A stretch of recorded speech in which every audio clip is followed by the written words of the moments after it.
So hello everyone. तो अब हम लोग जो चैप्टर पढ़ रहे थे मुगल शासन की स्थापना, जो NIOS क्लास 12 हिस्ट्री का चैप्टर था, इसी चैप्टर का ये पार्ट नंबर 2 है। तो आइए इसमें हम समझते हैं। अभी तक हम लोग पढ़ चुके थे कि बाबर ने मुगल साम्राज्य की स्थापना कर दी थी और मुगल साम्राज्य की स्थापना उसने दिल्ली सल्तनत को समाप्त करके करी थी। और विस्तार में कहे तो दिल्ली सल्तनत में जो लोधी वंश था, इस लोधी वंश को हराकर, लोधी वंश के किसको हराकर? इब्राहिम लोधी को हराकर तो बाबर ने मुगल साम्राज्य की भारत में स्थापना कर दी। बाबर की मृत्यु के उपरांत उसके उत्तराधिकारी को लेकर के बात चल रही थी। उत्तराधिकारी को लेकर मतलब अब बाबर के बाद अगला राजा कौन बनेगा, मुगल साम्राज्य में अब कौन नया शासक आएगा। तो बाबर की बात करी जाए तो बाबर के 4 पुत्र थे। पहला हुमायूं, दूसरा अस्करी, तीसरा कामरान और चौथा हिंदाल। इन चारों पुत्रों में से जो इसका ज्येष्ठ पुत्र था, जो बड़ा पुत्र था, वो अब मुगल साम्राज्य का अगला उत्तराधिकारी बनेगा। तो इन सब में जो बड़ा पुत्र था उसका नाम था हुमायूं।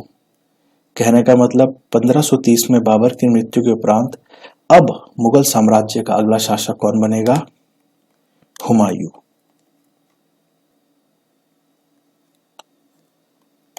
हुमायूं हुमायूं ने कितने वर्ष तक शासन करा, मतलब कब कब तक वह राजा बन के रह सका, साधारण भाषा में कहें तो हुमायूं का शासनकाल रहा लगभग 1530 से 40 तक और 1555 से लेकर 1556 तक। अब यहाँ पर देखने वाली बात यह है कि 1530 में बाबर की मृत्यु हुई, उसके बाद हुमायूं आ रहा है। तो पहले तो ये कर रहा है 10 वर्ष तक शासन, उसके बाद ये 1540 से लेकर 1555, तो ये बीच का ये 15 वर्ष का गैप है, ये 15 वर्ष का अंतराल है। इस समय पर क्या हुआ, ये एक सवाल। दूसरा कि दोबारा से 1555 में हुमायूं कमबैक कर रहा है, मतलब दोबारा से 15 वर्ष बाद हुमायूं आता है और केवल 1 वर्ष के लिए शासन करता है। इस डेट को जरा आप ध्यान से देखें और समझें। हुमायूं का शासनकाल भारत में लगभग 2 बार देखा गया, एक बार तो 1530 से लेकर 40 तक और दूसरा 1555 से लेकर 56 तक। तो इस सब की कहानी क्या है, इसको भी हम इसी वाले वीडियो में, मतलब इसी वाले पार्ट में समझेंगे। तो सबसे पहले देखते हैं कि जो 1530 से लेकर 40 तक वाला समय है, इस समय की कहानी क्या क्या है। तो हुमायूं जैसे ही बाबर की मृत्यु के बाद राजगद्दी पर राजा बनेगा अब, तो उसके सामने कुछ चुनौतियां रहेंगी, जैसे कि नवविजित क्षेत्रों का प्रशासन असंगठित। जो उनके द्वारा, जो मुगलों के द्वारा जीते गए क्षेत्र हैं, बहुत से ऐसे हैं जहां पर प्रशासन व्यवस्था अभी असंगठित है। मतलब किस प्रकार से वहां पर नया अधिकारी नियुक्त होगा, कौन वहां पर कंट्रोल करेगा, ये अभी मिसमैनेजमेंट है, पूरा संगठित रूप से नहीं कार्य है। तो ये हुई पहली समस्या। दूसरी समस्या क्या थी? मुगल अभिजात्य से सम्मान में कमी। मुगल अभिजात्य से मतलब जो मुगल में ही उच्च कुल के लोग थे, उच्च वंश थे, उच्च परिवार से, शाही परिवार, राजघरानों से जो लोग हुआ करते थे, जो राजा के साथ साथ ही उसको शासन में, प्रशासन में मदद किया करते थे। एक तरह से कहा जाए तो जैसे आज भारत में प्रधानमंत्री होता है और उसका अपना एक मंत्रिमंडल होता है जो उसको अपने हर क्षेत्र में अलग अलग सुझाव देते हैं, तो वैसे ही उस समय पर जो राजा था उसके साथ उसका अपना अभिजात्य वर्ग था। मतलब मुगल थे तो मुगल अभिजात्य वर्ग, मुगलों में ही जो उच्च कुल के लोग हुआ करते थे, वो लोग राजा के साथ रहा करते थे, उसको हर कार्य में सहयोग करते थे। अगर साधारण शब्दों में ये कहे तो समाज में अगर सर्वोच्च स्थान पर, टॉप नंबर 1 कंडीशन पर या पोजीशन पर राजा को महत्वता दी जाती थी, तो राजा के बाद जो सेकंड नंबर पर टॉप मोस्ट प्रायोरिटी वाला एक क्लास हुआ करता था, जो एक वो लोग कहा जाते थे अभिजात्य वर्ग।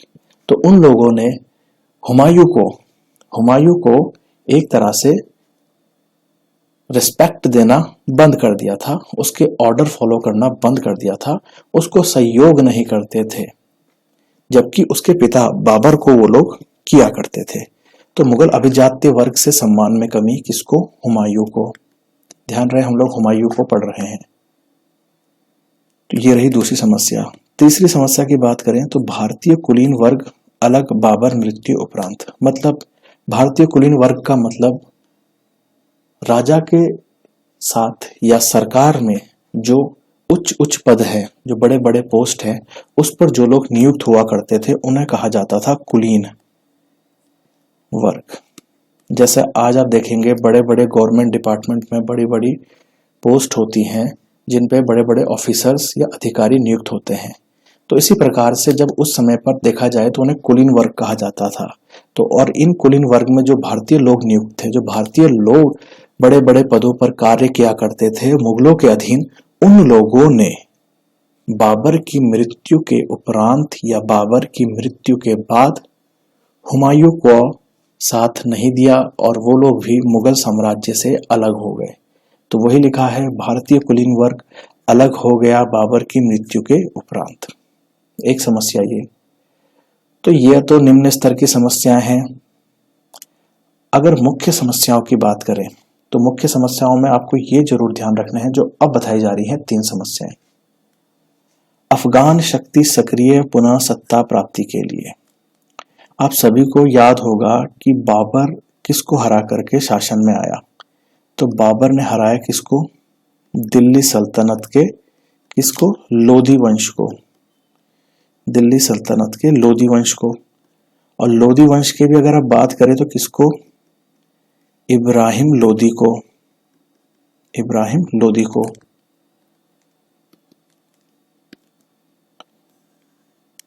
यही कहानी थी ना पूरी। बाबर आया शासन में दिल्ली सल्तनत के लोधी वंश को हरा करके इब्राहिम लोदी को। अच्छा, ये लोधी वंश जो था ये पूरी तरह से समाप्त नहीं हुआ था। अभी भी ये लोग छोटे छोटे स्तर पर भारत के कोनों में एक छोटी सी शक्ति के रूप में जीवित थे और ये लोग कभी भी बहुत बड़ी एक समस्या बन सकते थे मुगल शक्ति के सामने दोबारा से अपने सल्तनत वाले शासन को वापस पाने के लिए। साधारण भाषा में समझे तो दिल्ली सल्तनत के जो वंशज अभी भी जीवित हैं बिहार और बंगाल वाले क्षेत्र पर मुख्य तौर पर, वो लोग एक छोटी सी शक्ति हैं लेकिन कभी भी ये बड़ा आक्रमण कर सकते हैं और मुगल साम्राज्य को दोबारा से हटा सकते हैं और दोबारा से सल्तनत काल को ला सकते हैं। तो ये जो लोधी वंश है, ये लोधी वंश का जो बेसिक वो था कि मूल कहाँ के थे, तो ये अफगान मूल के थे। तो इन्हीं को कहा गया है अफगान मूल। तो यहाँ लिखा हुआ अफगान शक्ति सक्रिय पुनः सत्ता प्राप्ति के लिए, दोबारा से आने के लिए ये लोग भी तैयारी में थे। तो इस बारे में भी जानकारी थी हुमायूं को। तो ये भी एक समस्या थी 4th नंबर की। 5th नंबर की समस्या के बारे में बात करें तो एक शेर खान नाम का चुनार का राजा था। चुनार कहाँ पड़ता है? उत्तर प्रदेश का एक मिर्जापुर नाम की जगह पर। तो चुनार का एक राजा था शेर खां, वो भी हुमायूं के लिए बहुत बड़ी चुनौती बन सकता था और ये भी महत्वाकांक्षी किस्म का शासक था। ये भी अपना साम्राज्य स्थापित करना चाहता था और धीरे धीरे अपनी शक्ति में यह इजाफा करता जा रहा था और इसका भी एक तरह से टारगेट था कि मैं भी भारत पर शासन करूं और मुगलों को भारत से बाहर करूं और अपना शासन शुरू करूं। ठीक है। 6 नंबर की समस्या की बात करें तो एक गुजरात का शासक था बहादुर शाह। यह भी हुमायूं के अगेंस्ट था। यह भी एक बहुत बड़ी शक्ति के रूप में आ सकता था। निरंतर रूप से इसकी तरफ से भी विद्रोह करने की आशंका हुमायूं के मन में रहा करती थी। तो ये कुछ समस्याएं थी जो हुमायूं के सामने आ चुकी थी जैसी वह शासन में आया, जैसी उसने गद्दी संभाली। तो ये लिखा है यहाँ पर कि हुमायूं के समक्ष चुनौतियां, नव विजित क्षेत्रों का प्रशासन असंगठित था, मुगल अभिजात्य वर्गों ने इनको सम्मान नहीं दिया, भारतीय कुलीन वर्ग इनसे अलग हो गया बाबर की मृत्यु के उपरांत, अफगान शक्ति सक्रिय थी पुनः सत्ता प्राप्ति के लिए, शेर खान चुनार का राजा यह भी एक बहुत बड़ी शक्ति कर सकता था, मतलब शक्ति के रूप में था। ये भी धीरे धीरे इसकी भी शक्ति में इजाफा हो रहा था और मुगल साम्राज्य को ये भी भारत से भगाना चाहता था। ध्यान रहे शेर खान भी एक तरह से आप देखेंगे तो यह भी अफगान मूल का ही था, अफगान मूल का। छठे नंबर की समस्या में गुजरात का शासक बहादुर शाह। तो ये कुछ समस्याएं हैं जिन सब से अभी हुमायूं को सामना करना पड़ सकता था। तो आगे चल के देखते हैं कि हुमायूं ने इन सब समस्याओं का समाधान कैसे करा, मतलब सॉल्यूशन कैसे करा जो उसके समक्ष ये चुनौतियां आ चुकी थी, जैसे ही वह मुगल साम्राज्य का बाबर के बाद अगला उत्तराधिकारी बना। तो आप सभी को यहाँ तक कहानी समझ में आ रही होगी। परीक्षा में सवाल किसी भी तरीके से पूछा जा सकता है, जैसे अभी हमने ये पढ़ा है कि हुमायूं के समक्ष चुनौतियां, तो आप से सवाल इस तरह से पूछा जा सकता है कि हुमायूं के शासनकाल में उसे किन प्रमुख चुनौतियों का सामना करना पड़ा एवं उन चुनौतियों का उसने किस तरह से सामना करा, क्या उसकी रणनीतियां थी। तो आपको शब्दों को समझना है, सवाल को पूरा पढ़ना है और इस कहानी को याद करना है और बेसिक पॉइंट आपको बताए हैं और अपने शब्दों में आपको उस चीज को लिखना है। क्योंकि आप लोगों का माध्यम हिंदी है, तो हिंदी में मुझे नहीं लगता है कि मुझे यहाँ पर क्वेश्चन और आंसर ये भी लिखने पड़ेंगे, क्योंकि कुछ बच्चे बोल रहे थे कि आप क्वेश्चन और आंसर भी लिख के बताएं। तो बेसिकली मेरा मानना यह है कि आप अगर मैं क्वेश्चन आंसर लिखूंगा और आप उन्हें रटेंगे तो आप उन्हें निश्चित तौर पर भूल जाएंगे। कुछ एक सीमा तक ही आप उनको याद रख पाएंगे, लेकिन अगर आप समझेंगे और बात को तरीके से समझने की कोशिश करेंगे तो आप इसको आसानी से नहीं भूलेंगे और आप एक बहुत बेहतरीन तरीके से अपने उत्तर लिख पाएंगे और परीक्षाओं में अच्छे अंक प्राप्त कर पाएंगे। ठीक है, तो ये थी हुमायूं के समक्ष चुनौतियां। हम देख रहे थे उनका समाधान उसने किस प्रकार से करा। सबसे पहले उसने क्या करा, जो ये गुजरात का शासक है ये बहादुर शाह, इस बहादुर शाह से उसने निपटने के लिए क्या करा, 1535-36 में इसने गुजरात पर आक्रमण करा। किसने? हुमायूं ने। हुमायूं ने 1535-36 में गुजरात पर आक्रमण करा और बहादुर शाह को एक तरह से हरा दिया। बहादुर शाह को हराया और बहादुर शाह यहाँ से भाग करके गुजरात से कहाँ गया, पुर्तगालियों की शरण में। पुर्तगाली भारत में आ चुके थे और पुर्तगालियों का एक जहाज था जो सागर में था, ठीक है, सागर में था। इसमें क्या हुआ कि बहादुर शाह गया इनके पास और जो पुर्तगालियों का गवर्नर था,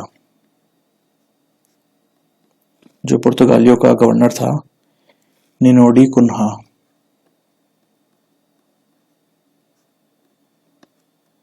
निनोडी कुन्हा, इसके पास गया मदद मांगने।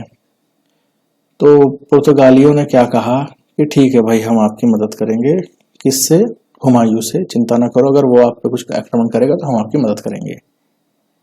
बात हुई, फिर एक डील भी हुई, एक समझौता टाइप का हुआ कि भाई हम आपको उससे प्रोटेक्शन दे रहे हैं तो आपसे भी हमें कुछ चीज की अपेक्षा है।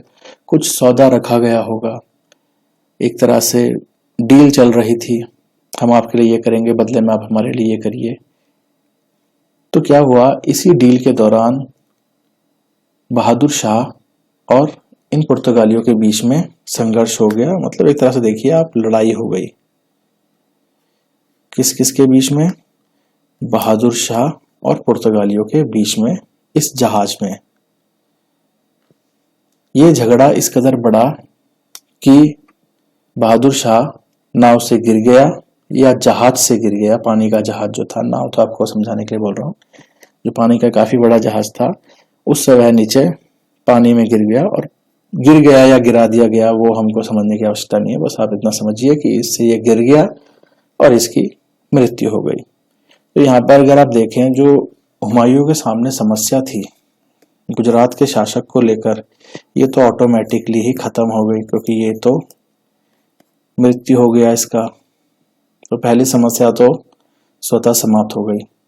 1535 में इसने क्या करा, सूरजगढ़ का युद्ध लड़ा, जिसमें इसने अफगान सेना को पराजित करा। अफगान सेना एक छोटी सी सेना ही थी एक तरह से, और ये लोग धीरे धीरे सल्तनत की प्राप्ति के लिए मुगलों के विरुद्ध तत्पर थे युद्ध करने को। इसी बात को हुमायूं ने समझा और 1535 के सूरजगढ़ के युद्ध में इन अफगान सेना को पराजित करा और कुछ समय के लिए यह अफगान सेना एक तरह से शांत हुई। अब इसके सामने सबसे बड़ी मुख्य चुनौती थी कौन?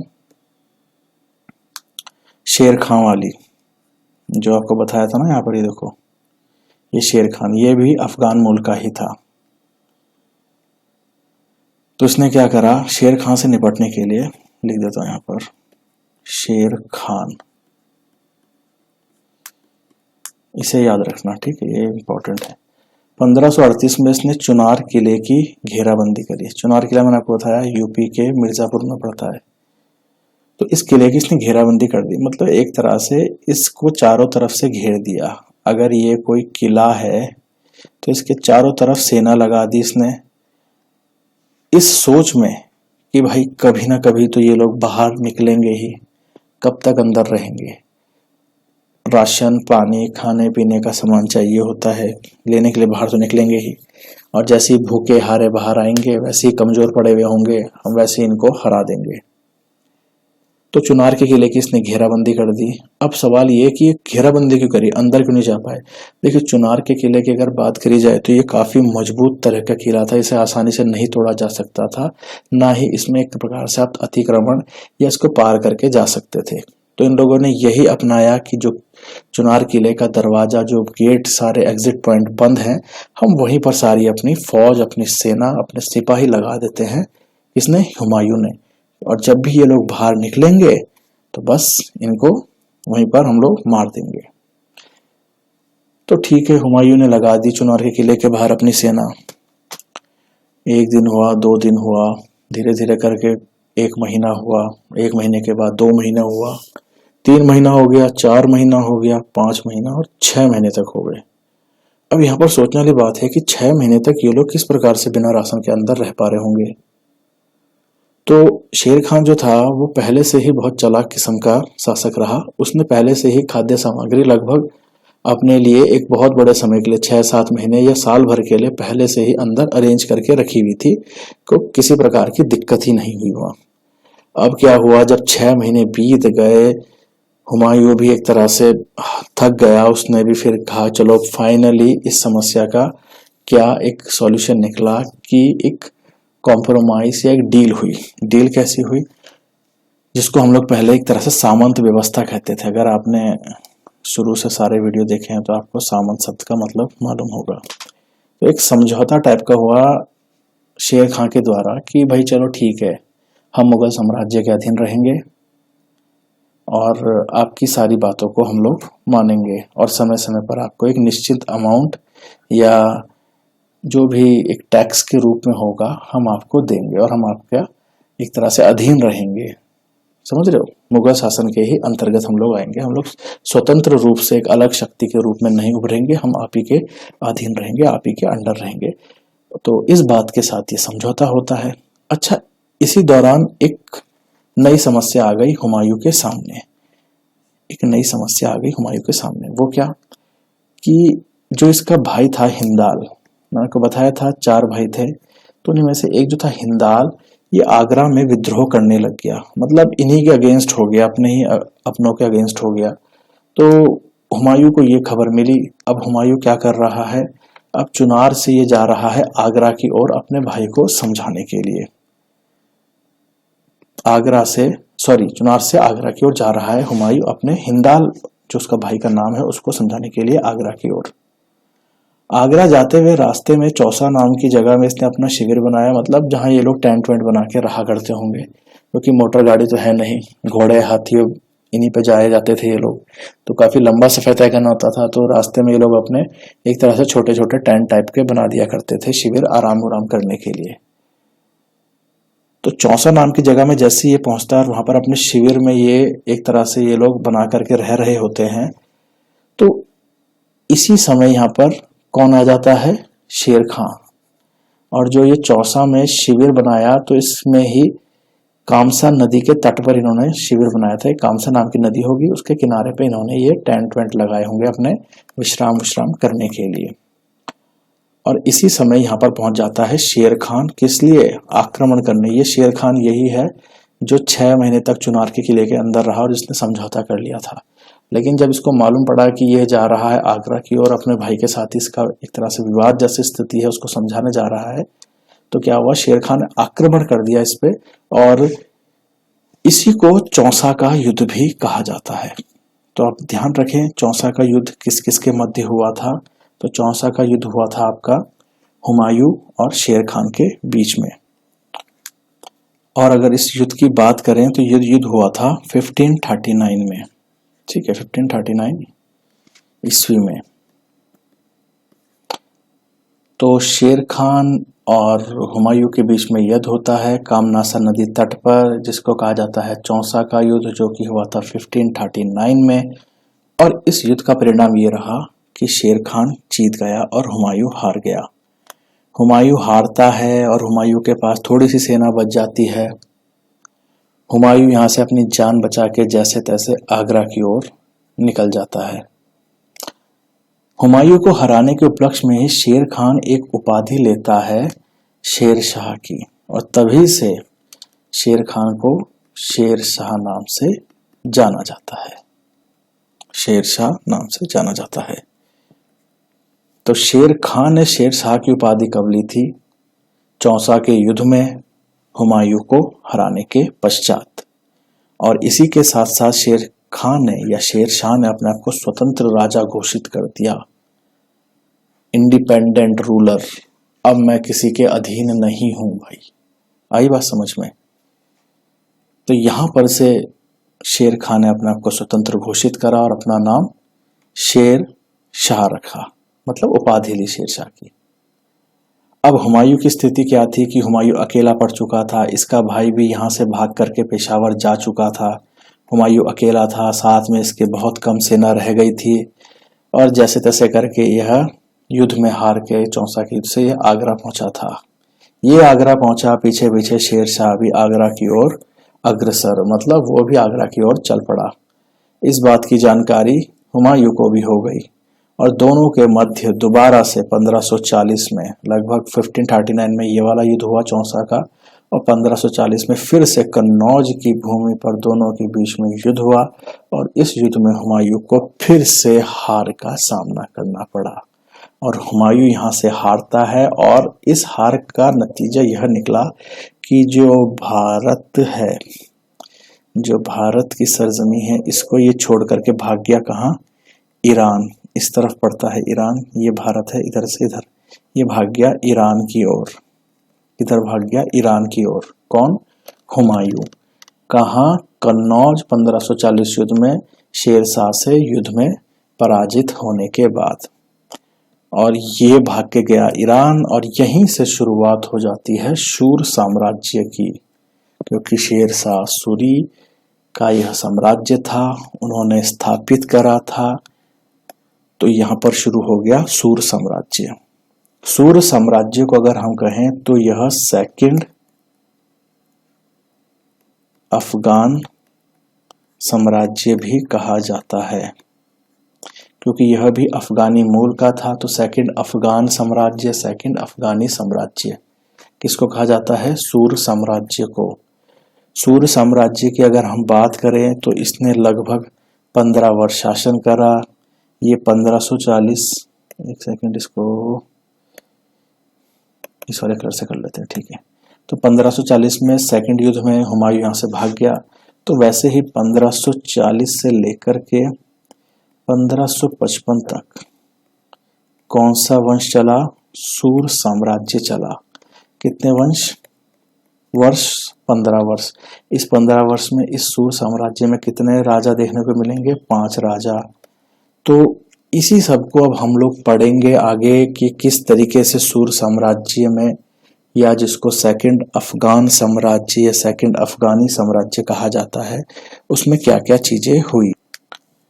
ठीक है, तो अब हम इसके बाद पढ़ेंगे सूर साम्राज्य। उसमें हम लोग देखेंगे कि एक तरह से यह अफगान मूल का था, तो इसी कारणवश इसे सेकंड अफगानी साम्राज्य कहा।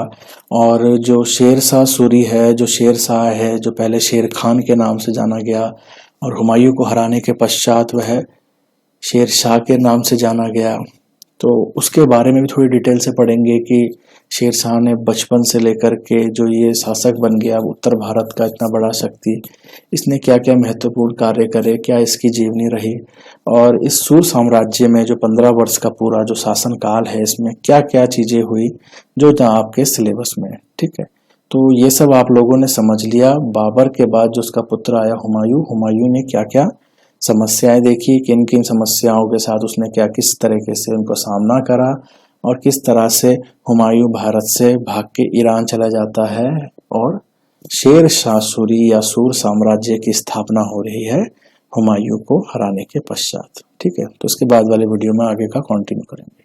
ठीक, थैंक यू।